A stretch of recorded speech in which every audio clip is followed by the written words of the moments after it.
Salia. Souleya. On est atteinte de la maladie de rendu oculaire.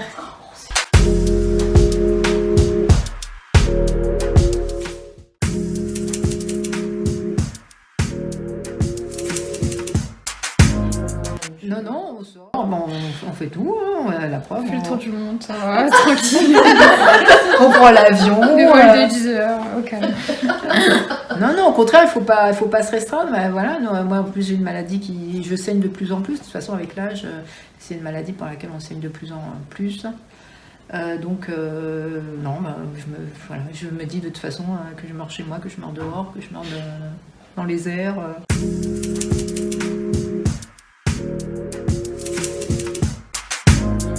J'ai eu une période où je sortais beaucoup. Là, je me suis calmée un peu, d'ailleurs, avec le corona, de toute façon, on peut plus sortir. Mais l'année dernière, je suis en 3e année, là. Bon, en première année, j'ai bien vécu ma première année, on va dire. Voilà. Comme toutes les premières années, je pense. Hein. Mais non, après, je me suis calmée. Enfin, c'est bon, j'ai arrêté ma vie de débauche. Promis.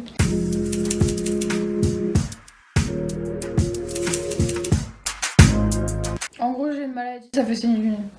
C'est tout ? Ouais. Ouais. Moi, après, j'en parle vraiment que à mes amis, aux gens proches de moi. En fait, quand je rencontre quelqu'un, je veux pas lui en parler au premier abord parce que je saigne pas du nez. C'est vraiment juste si, par exemple, si j'ai un empêchement parce que je saigne du nez, je vais lui dire, en gros, je peux pas, ma mère elle est malade. Mais après, quand les gens ils sont vraiment proches de moi, vraiment mes amis, je leur dis que j'ai une maladie, que j'ai une maladie génétique, que ça fait saigner du nez. Mais les gens ils se disent juste dommage. Donc, des fois, il y en a qui ont des réactions genre ah ouais, mais moi aussi, je saigne beaucoup du nez et tout. Et je suis genre ouais, mais gros, ça n'a rien à voir en fait, tu te rends pas compte. Et il y en a, ils sont trop impliqués, genre ils veulent, ils veulent que ce que t'as c'est la même chose qu'eux, ils essayent de donner des conseils, mais non, juste je sais ce que j'ai, t'inquiète pas, ça va aller quoi. Pareil, hein, je suis porteuse d'une maladie génétique, je saigne du nez, je fais des hémorragies, moi je ne vais pas dire que je saigne du nez, moi je fais des hémorragies nasales. N'importe quand, n'importe où, n'importe comment, de durée variable. Je dis hémorragie, ça leur fait plus peur. Comme ça au moins j'anticipe. J'anticipe.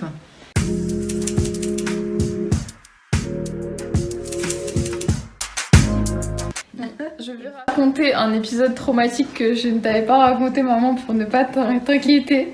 Mais alors, en gros, vous voyez, c'est quoi les Capri Sun ? C'est le boisson avec la paille orange. Et en fait, un jour, j'étais avec mon pote et on allait boire des Capri Sun et moi, j'arrivais pas à enlever la paille. Et lui, il m'a pris le Capri Sun pour dire attends, je vais te l'enlever. Et moi, je disais non, attends, je vais le faire moi-même. Et bim, la paille est rentrée dans mon nez.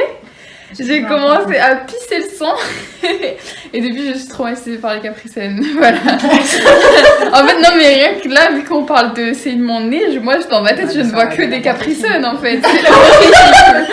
Et quand je vais à la boulangerie et que je vois des Capri Sun, je suis hyper perplexe. Voilà. Un véritable traumatisme.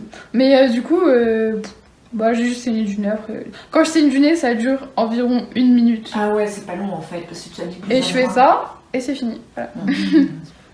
Mais après, tout le monde aurait saigné du nez. Quelqu'un, tu donnes un coup, il saigne du nez aussi.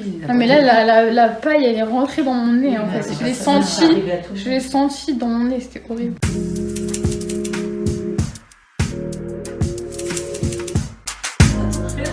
Alors, nous, c'est contre-indiqué, par contre, dans notre maladie. On n'a pas le droit de faire les tests PCR. Le test PCR. PCR, et c'est contre-indiqué totalement. On n'a pas le droit de le faire, donc... c'est à éviter.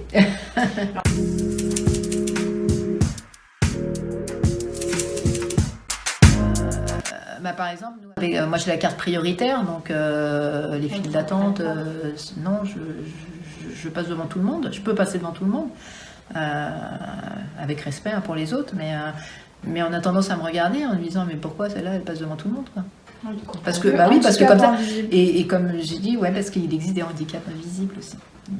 C'est pour ça que je crois qu'une fois on m'a fait sortir carrément ma carte.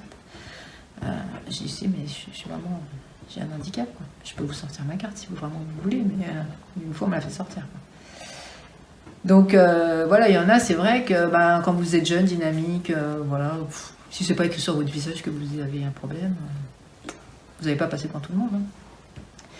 Donc voilà, la seule petite avantage, c'est qu'on ne fait pas les files d'attente. Surtout quand on prend souvent l'avion. Non, mais il y a des musées où franchement, il y a des files d'attente. On était bien contents d'attendre au lieu d'attendre sous le cagnard. Et il y a des musées aussi où ils savent juste pas. Et on leur demande alors est-ce que vous avez des places handicapées ? Oui, non, je sais pas, allez voir la file d'à côté. Puis t'en as un qui dit non, il y en a un qui dit oui, genre ils sont un peu. Il y en a qui savent pas trop quoi.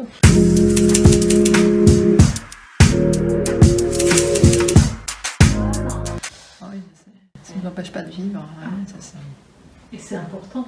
mais c'est important parce que de toute façon, franchement, si on se renferme sur soi-même, de toute façon, le temps il n'avance pas. Hein, voilà, et voilà, et on tourne autour de la maladie, et qu'il n'y a que la maladie, et c'est pareil. Hein, moi, de toute façon, comme on dit, on essaie d'anticiper, mais quand on a un rendez-vous à 2h et que à 1h30 vous saignez du nez, vous dites j'espère que ça va pas durer 2 heures, 3 heures, 4 heures. Je suis en retard. Voilà. Quand on est en retard, soit on appelle en disant j'ai du retard, excusez-moi, ou on arrive en courant des fois. Oui, mon dernier rendez-vous c'était ça. J'ai appelé mon frère à la dernière minute. Tu t'es pas au travail? T'as le scooter? Vas-y, emmène-moi vite. Donc je suis arrivée un quart d'heure en retard, mais je suis arrivée. Ça aussi, c'est